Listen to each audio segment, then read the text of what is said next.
tout le monde, c'est Ethan 1975. Aujourd'hui on se retrouve pour une nouvelle vidéo. Cette fois-ci la vidéo tant attendue, la vidéo FAQ. Alors donc je vais vous expliquer rapidement juste comment ça va se passer, parce que j'avais décidé de prendre un peu d'avance. Donc en fait je vais simplement afficher les questions et y répondre probablement peut-être avec une petite image de description ou quelque chose du genre. Et je tiens d'ailleurs tout de suite vous prévenir, si vous voyez là l'heure changer, et voire même le jour, c'est tout à fait normal, c'est tout simplement parce que je vais faire cette vidéo par tranche, donc pas d'un seul coup, histoire que je puisse mieux m'organiser dans le montage. Voilà, donc on se retrouve tout de suite pour la première question. Et voici donc notre première question de KB94. KB, je sais pas si je prononce bien ton pseudo, enfin bref, on ira dans les commentaires. Alors, feras-tu un jeu Pokémon? Eh bah écoute KB, je vais te répondre tout de suite.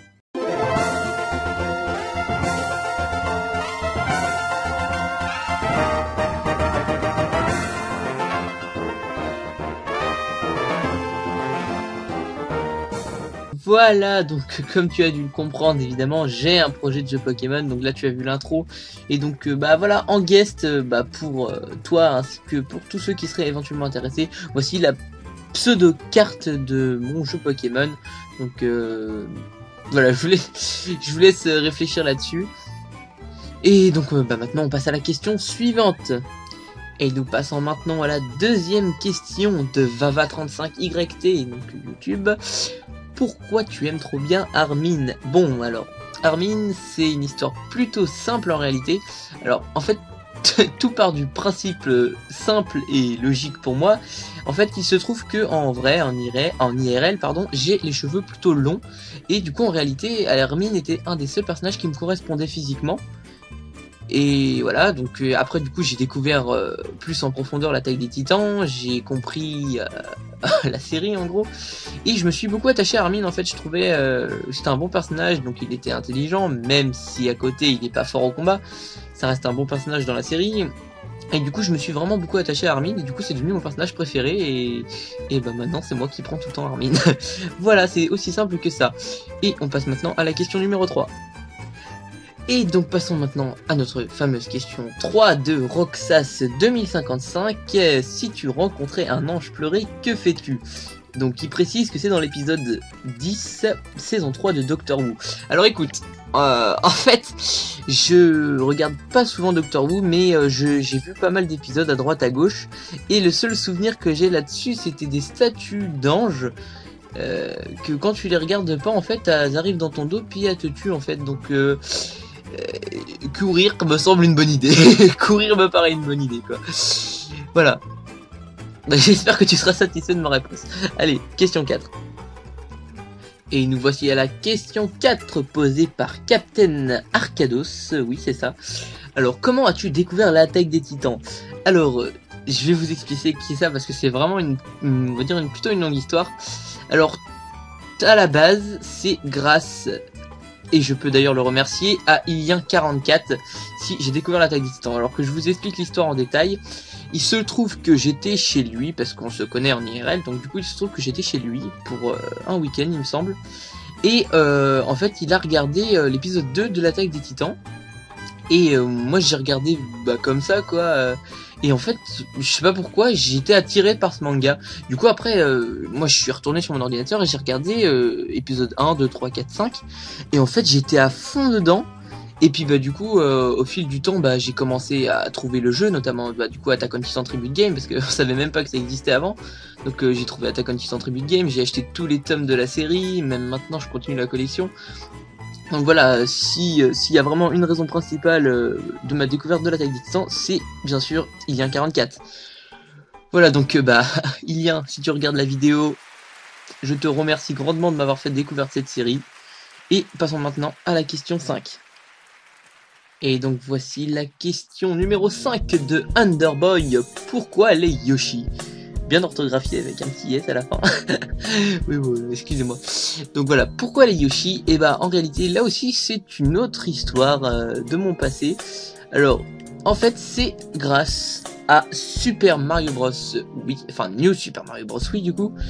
Donc cette histoire est aussi un petit peu longue en réalité. C'est grâce à un vieil ami voilà, je vais m'arrêter là. Donc grâce à un vieil ami, auquel j'avais été chez lui il y a un certain nombre d'années, puisque maintenant ça fait plusieurs années que je ne l'ai pas revu, et en réalité, en fait, on avait joué avec son frère, il me semble, à Super Mario Bros. Wii. Et en fait, j'étais bloqué sur le Yoshi. En fait, je sais pas pourquoi.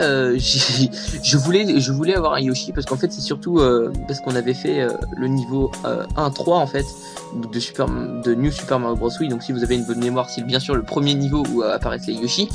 Et en fait, j'étais bloqué dessus. Il me semble que j'avais déjà eu l'occasion de jouer, il me semble, avec Yoshi, mais je crois que non en fait. Il me semble que c'était vraiment la première fois où je voyais ce personnage et j'ai kiffé direct en fait. Petit dinosaure comme ça qui peut bouffer n'importe quel ennemi, j'étais oh c'est magique. Du coup bah j'ai pris Yoshi tout le temps. Puis après du coup cette chose a déteint sur Mario Kart. Et puis bah finalement au fur et à mesure du temps j'y prenais tout le temps Yoshi dans n'importe quel jeu. Donc voilà. Voilà. Et donc maintenant, question numéro 6. Et voici donc la question numéro 6 venant de Red83MGG. C'est quoi ton jeu préféré? Alors là je vais avoir plusieurs réponses, pas qu'une seule. Parce qu'en réalité, si on parle de jeu préféré, pour moi ce sera selon la console en réalité. Donc je vous ai fait une petite liste rapide. En gros, donc alors, sur DS, bon, c'est quand même, enfin ça compte quand même sur 3DS, mais moi je vais quand même le mettre dans la catégorie DS. Ce sera Inazuma Eleven 3 Foudre Céleste, ou sinon Inazuma Eleven 2 Tempête de Feu pour la DS, parce que les sagas Inazuma Eleven c'est des trucs qui sont beaucoup restés pour moi sur DS. Alors ensuite, si c'est vraiment la 3DS, là par contre ce sera Attack on Titan Humanity in Chain, évidemment sans surprise. Ensuite au niveau de la Wii, ce sera Inazuma Eleven Strikers, puisque même Inazuma ça reste sur la Wii, et c'est vraiment un des meilleurs jeux auxquels j'ai joué et auxquels je ne me lasserai jamais, puisque même maintenant j'y joue encore, donc voilà. Et sur la Wii U, pour moi ce sera Mario Maker, parce que j'ai beau avoir une bribambelle de jeux sur la Wii U, il y en a pas vraiment qui ont vraiment de l'entrain pour moi, et en fait Mario Maker c'est l'un des jeux auxquels j'ai le plus joué. Donc c'est pour ça que j'ai décidé de mettre Mario Maker. Et si on choisit ensuite le PC, comme vous pouvez le voir ici, et ce sera évidemment Attack on Titan Tribute Game, ou encore non, il apparaît pas ici, mais Attack on Titan Guiding Fan Game, ou d'autres jeux, enfin du moins tout ce qui est Attack on Titan sur PC, ça passe pour moi. Voilà, et maintenant question numéro 7. Et voici donc question numéro 7, alors de FireNix22, est-ce que tu feras des live réactions sur les prochains scans de Shingeki no Kyojin? Et en réalité non, pour la simple et bonne raison qu'en réalité si je lis les scans de Shingeki no Kyojin, c'est on va dire par simple intérêt personnel, puisque j'ai besoin de, tu vois, vous voyez, en réalité pour moi c'est plutôt un besoin je dirais pas vital, parce que là je pars dans l'extrême, enfin vous voyez, c'est quand même un besoin de savoir l'histoire le plus rapidement possible pour moi. Et ma deuxième raison aussi là-dessus, c'est qu'en fait j'ai besoin de savoir l'histoire pour pouvoir avoir de nouvelles théories, si jamais ça peut intéresser les gens, parce que j'ai vu que mes vidéos théories Attack on Titan fonctionnent plutôt bien, et du coup c'était aussi pour avoir de nouvelles théories. Voilà, maintenant question suivante. Et voilà maintenant question 8, mais question avec un S, puisque nous avons 4 questions de les mangas geeks. Alors première question, comment connais-tu les mangas, via animé ou via livre?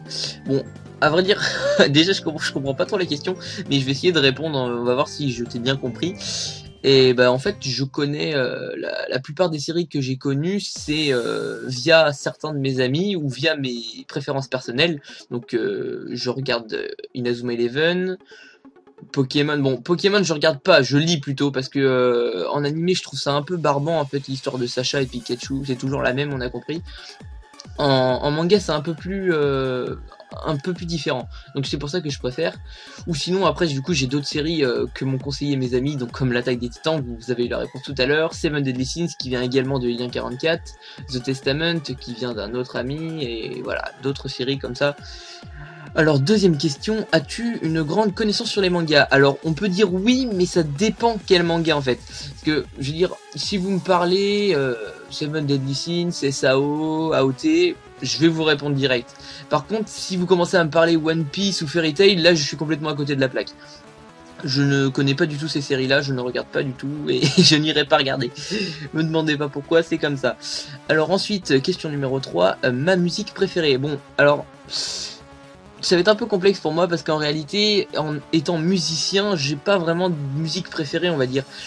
Je peux à la limite vous faire un chapelet de musique que j'aime bien, mais je peux pas déterminer une musique qui est ma musique préférée. Ça je peux pas. Donc désolé, désolé de ne pas pouvoir répondre à cette question.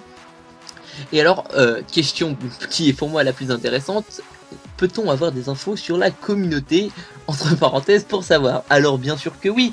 Donc on va aller jeter un petit coup d'œil sur YouTube. Donc j'avais ouvert la page en prévention. Donc notre communauté est communauté de Nin Gaming.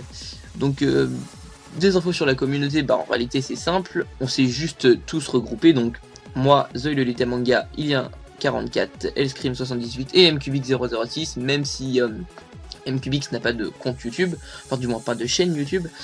Et en réalité notre communauté sert juste à regrouper les événements communs. Donc bon, bah, comme vous pouvez le voir, on a que 11 abonnés, hein, voilà. Donc vraiment, si vous regardez la vidéo, allez vous abonner. Si vous ne l'avez pas fait, allez vous abonner vraiment parce que j'aimerais bien que les abonnés de la communauté montent parce que ça commence, enfin ça fait vraiment pas beaucoup. Donc sur la communauté, on va surtout poster donc les vidéos du Attack on Titan Story Mode, même si elles sont déjà postées sur ma propre chaîne. On les poste quand même sur la communauté, parce que en réalité la communauté va aussi servir pour d'autres choses, puisqu'on a également prévu de faire des épisodes hors série du Attack on Titan Story Mode où chacun d'entre nous serait le héros principal de sa section. Donc je spoil un petit peu, donc par exemple une série spéciale pour Ilien 44, une série spéciale pour Zoé Lolita Manga, une série spéciale pour moi et MCubix et ainsi de suite. Donc en gros on ferait des séries spéciales pour tous les personnages, et donc ces séries sont postées sur les chaînes respectives des auteurs, des héros, donc Zoé, Ilien, Elscream, et du coup le seul qui n'aurait pas sa chaîne, c'est donc MCubix, où la série sera postée probablement sur la communauté directement, ce qui nous avantagera, même si je suis pratiquement sûr qu'on postera sur la communauté et sur leurs chaînes respectives en même temps, histoire qu'on ait un peu de contrebalancement. Voilà, donc après je vois pas tellement ce qu'on peut dire d'autre sur la communauté, hein, à part que c'est enfin on va dire c'est pas vraiment une communauté YouTube, puisqu'en réalité c'est une communauté YouTube qui va se diviser en plusieurs branches, puisque notre communauté après on a plusieurs guildes selon les jeux. Donc sur Attack on Titan vous connaissez probablement la Yoshi Squad, sur Minecraft c'est la Green Team Bros. Voilà, on a vraiment une grosse communauté en fait, enfin grosse, pas dans le sens du nom, mais je veux dire on est actif vraiment, et c'est pour ça qu'on aimerait avoir un peu plus d'abonnés. Voilà, donc c'est un petit peu compliqué comme explication, mais voilà, j'espère que cette réponse aura suffi. Voilà, et on passe maintenant à la question suivante. Et voici la question numéro 9 du jardinier sauvage. Ça veut dire quoi Ethan 1975? Donc cette question-là je l'attendais, je savais qu'elle allait arriver. Alors bon, Ethan, on se doute très bien que c'est mon prénom, tout le monde le sait, c'est pas un secret. Mais 1975, il y en a beaucoup qui se posent la question. Et alors bon, c'est pas en rapport avec l'année, pas du tout en fait. C'est une simple, quelque chose de tout con en réalité, et c'est à propos du clavier de téléphone. En réalité, c'est que en fait, lorsque j'ai eu mon premier téléphone portable, il fallait que je choisisse un code PIN. Et en fait, pour moi, ce qui était facile, c'était de faire ça. Donc 1975 en réalité. Et bah en fait j'ai gardé ce code PIN un moment, hein, même si maintenant je crois que je l'ai changé. Et bah en fait finalement après quand j'ai dû choisir un pseudo pour mes vidéos YouTube, bah en fait j'avais pas du tout d'idée. Même si j'aurais pu choisir éventuellement Ethan Yoshi, mais j'avais vraiment pas d'idée à part ça. Et du coup j'ai décidé de prendre 1975 puisque j'utilisais ce chiffre pratiquement partout après pour mes mots de passe. Enfin bon, maintenant je peux pas l'utiliser puisque 4 caractères c'est trop court pour les mots de passe, mais du coup voilà, j'utilise souvent ce chiffre pour faire des mots de passe, n'importe quoi, et du coup en fait c'est resté, et voilà pourquoi Ethan 1975. Voilà, donc bah c'était notre petite réponse. Voilà, question suivante. Et il n'y a plus de questions. Voilà. Donc bah, c'était notre dernière question, pour un total de 9 questions, enfin sans compter le chapelet. Et voilà, donc on a fini notre petite FAQ des 500 abonnés, hein, d'ailleurs que je remercie grandement, puisque maintenant, 500 abonnés, ça commence à faire quand même pas mal. Je suis plutôt content de moi d'ailleurs. Donc un grand merci à tous les abonnés qui sont présents, voilà. Et bah aussi un grand merci à ceux qui ont posé les questions, puisque bah sans question il n'y a pas de FAQ. Donc voilà. Donc merci tout le monde, merci beaucoup et voilà. Donc sur ce, bah n'oubliez pas de lâcher un petit pouce bleu, un petit commentaire si vous avez envie. Et bah voilà. Allez, salut tout le monde!